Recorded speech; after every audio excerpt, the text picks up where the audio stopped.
안녕하세요, 유수입니다. 이번 영상에선 항공기를 이륙 후 순항 단계까지 안내해주는 절차인 출발 절차, Departure Procedure와 순항에서 착륙을 위한 어프로치까지 연결되는 도착 절차인 Arrival Procedure에 대해 개념부터 차트까지 꼼꼼하고 깊게 파보도록 하겠습니다. 항공기의 입출입이 빈번한 바쁜 공항일수록 활주로와 같은 자원들을 더욱 효과적으로 사용해야 합니다. 이를 위해 조종사나 관제사의 업무 부담도도 낮출 필요가 있고요. 이런 수요를 충족시키기 위해 매뉴얼화된 출발 절차와 도착 절차가 탄생하였습니다.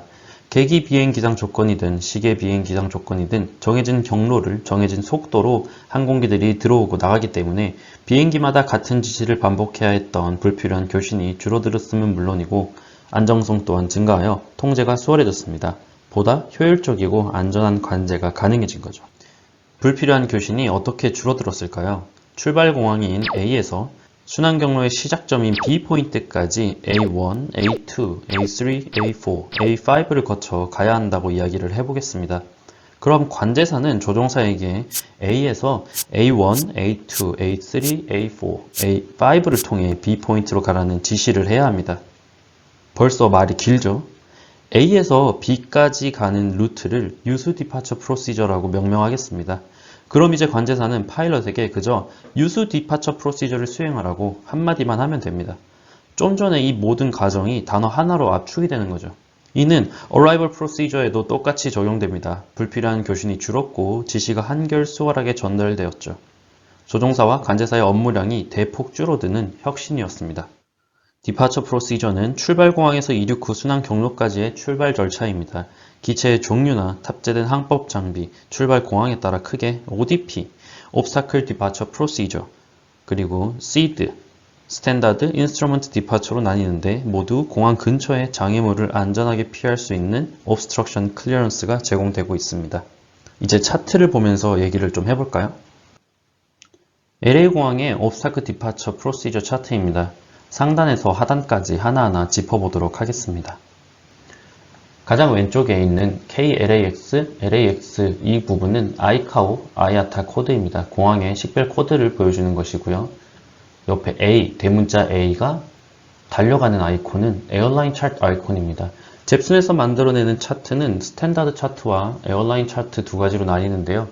스탠다드 차트는 세스나와 같은 경비행기에서 대형기까지 모두 사용할 수 있지만 에어라인 차트는 경비행기들보다는 항공사에 소속되어 있는 중대형 제트기를 대상으로 그 빠른 비행기들에게 맞춰서 만들어진 차트입니다.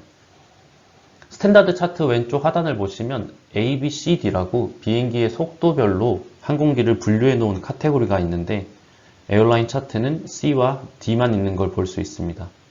항공사에는 세스나와 같이 느린 속도의 비행기들은 없으니까요. 그리고 미니멈을 보여주는 부분도 스탠다드는 그저 ILS 또는 로컬라이저라고만 표시되어 있지만 에어라인 차트에는 CAT 3, CAT 2, CAT 1 이렇게 좀 더 디테일하게 설명이 되어 있습니다. 그 다음 여기 볼 것은 차트 리비전 데이트입니다. 2020년 9월 4일에 차트가 수정되었다고 하네요. 그 오른쪽에 있는 것은 차트 인덱스 넘버입니다. 현재 지금 보고 있는 차트의 페이지 번호라고 보시면 되겠습니다. 10-9 알파인 거죠. 기장님과 부기장님이 같은 차트를 펴놓고 내용을 확인을 해야 서로 같은 내용을 크로스 체크할 수 있는데요. 기장과 부기장이 같은 페이지를 보고 있는지 인덱스 넘버로 확인할 수 있습니다. 교과서의 페이지 수와 같다고 생각하시면 되겠습니다. 학생과 선생님이 예를 들어서 국어책의 10쪽을 봅시다 라고 하는 것처럼요. 인덱스 넘버 오른쪽에는 차트 이펙티브 데이트이 있습니다. 2020년 9월 4일에 수정된 이 차트는 2020년 9월 10일부터 적용을 한다라고 이해하시면 되겠습니다. 그리고 그 오른쪽에는 지리학적으로 해당 공항이 어디에 위치해 있나를 알려주는 겁니다. 로스앤젤레스라는 도시와 캘리포니아라는 주에 있는 로스앤젤레스 인터내셔널 공항에 해당하는 차트라는 의미죠. 이제 ODP를 살펴볼까요? ODP는 보통 화면에서 보이시는 것처럼 텍스처로 루트를 설명해주는 인스트럭션이 적혀 있습니다. 예를 들어서 runway 24 left와 right에서 이륙하는 항공기의 경우 2000피트까지 251 헤딩으로 올라간 다음 왼쪽으로 턴하여 실비치 뷰알로 디렉으로 가라는 인스트럭션이 적혀 있습니다. 그 밑에는 레이더 벡터인데요. 레이더 벡터 디파처 프로시저는 모든 런웨이 상관없이 이륙하면 관제사가 지시하는 헤딩으로 비행을 하면 되는 레이더 벡터 디파처 프로시저입니다. 이번에 보시는 차트는 국민 루트인 김포 제주 구간에서 사용되는 김포공항의 불티 시드입니다. 이것도 천천히 같이 한번 보시죠. 왼쪽 상단에는 아이카우 코드와 아야타 코드 그리고 김포 인터내셔널이라고 공항 이름이 적혀 있고요. 차트 리비전 데이트 2019년 3월 22일을 마지막으로 수정된 상황이 없는 걸로 보입니다. 차트 인덱스 넘버는 10-3D입니다. 그리고 한국의 서울에 있고 알네브를 사용한 시드라는 걸 알 수 있습니다. 여기 이 박스를 확대한 건데요. 브리핑 인포메이션이라고 합니다.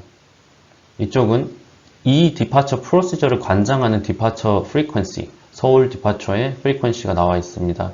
오른쪽에는 출발 공항인 김포공항의 엘리베이션. 세 번째는 이 시드를 수행하기 위해서 저희가 알아야 되고 지켜야 하는 제한사항이나 요구사항입니다.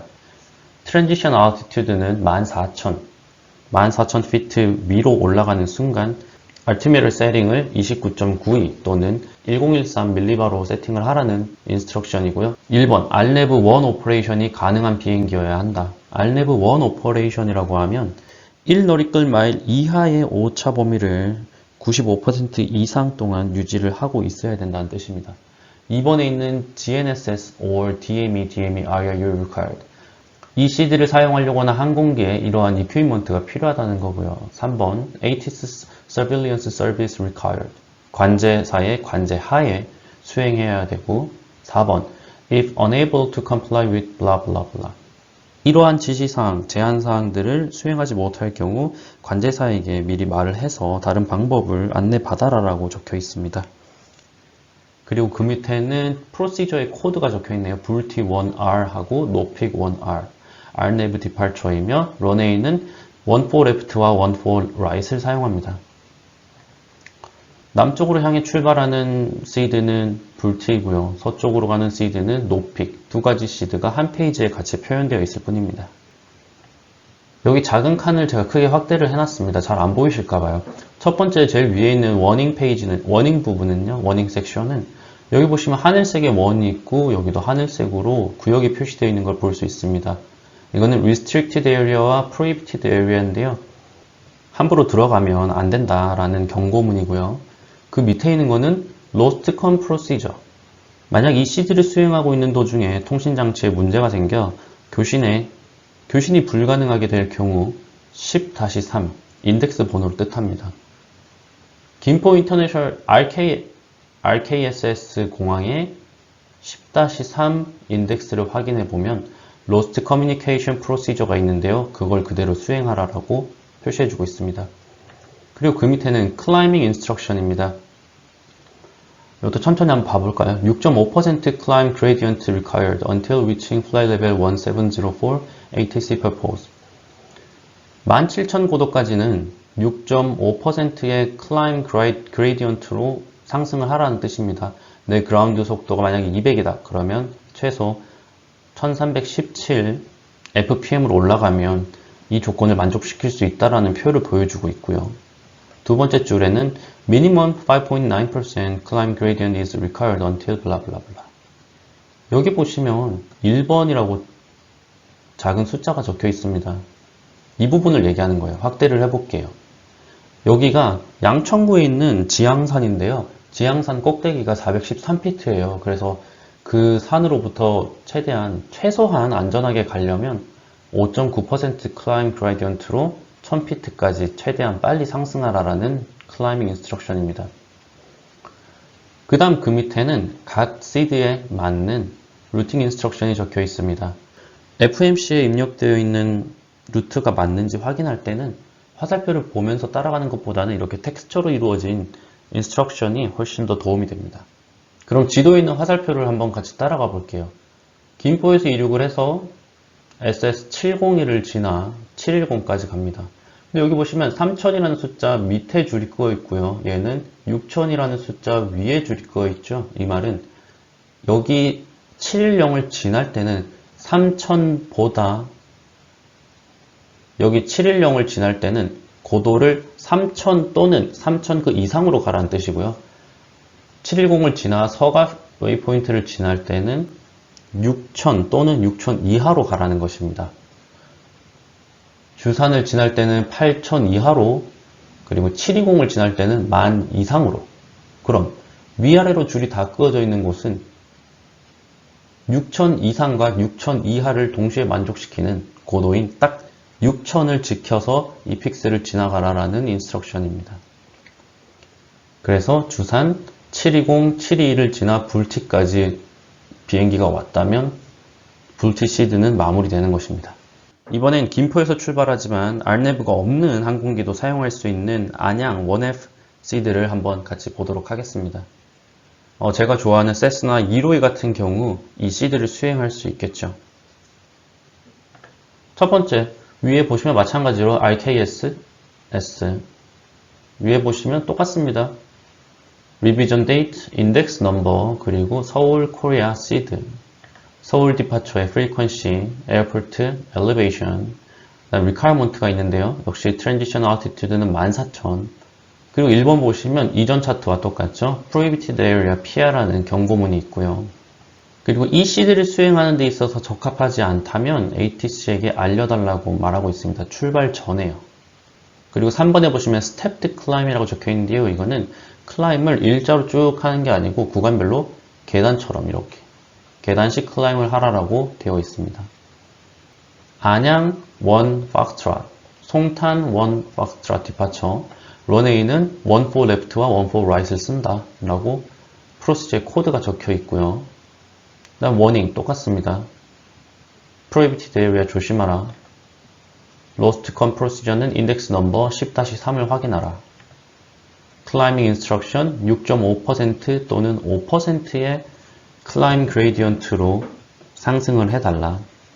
그 다음은 routing instruction이 있네요. routing instruction을 한번 볼게요. 안양 1F 같은 경우 김포에서 이륙한 다음 김포 레이디얼 143을 타고 DME가 5.0이 찍히는 곳까지 갑니다.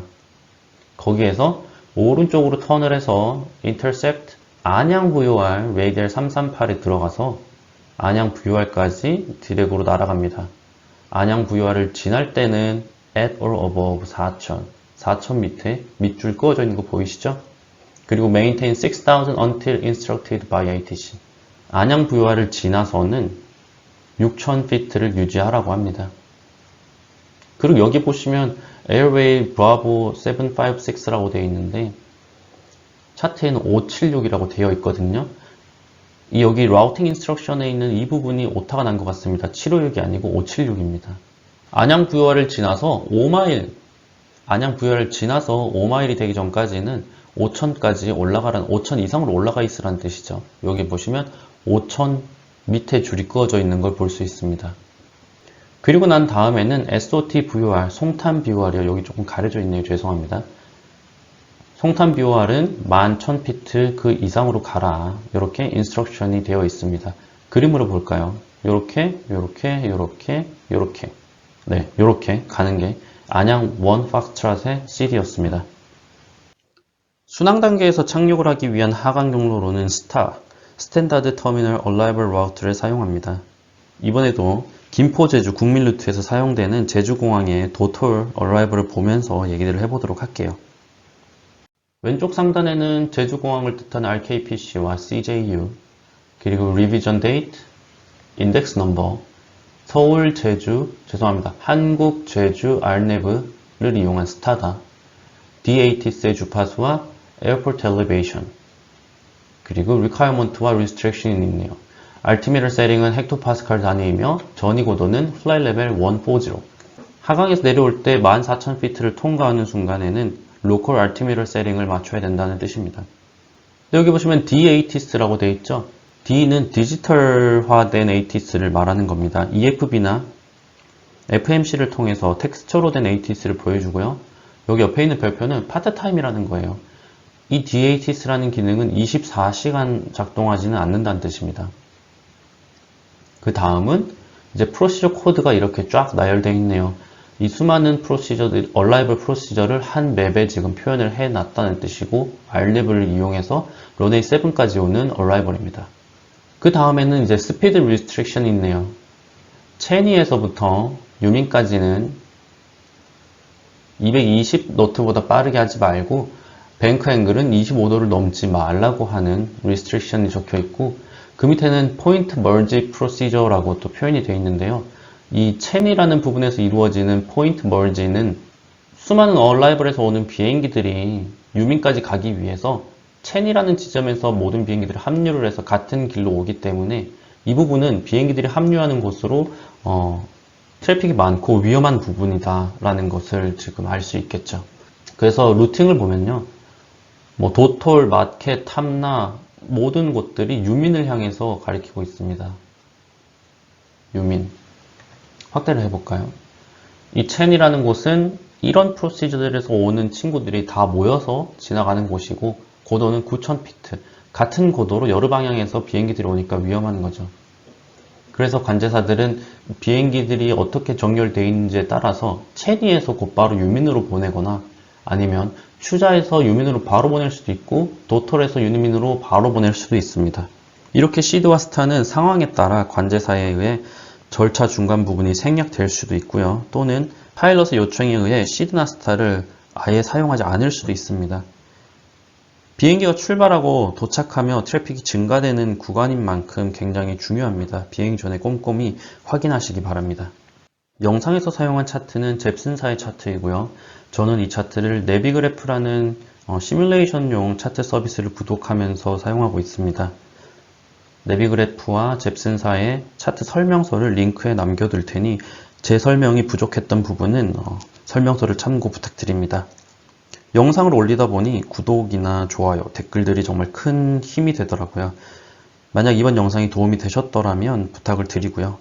여기까지 시청하시느라 고생하셨습니다. 안전한 비행, 즐거운 비행하시고 감사합니다.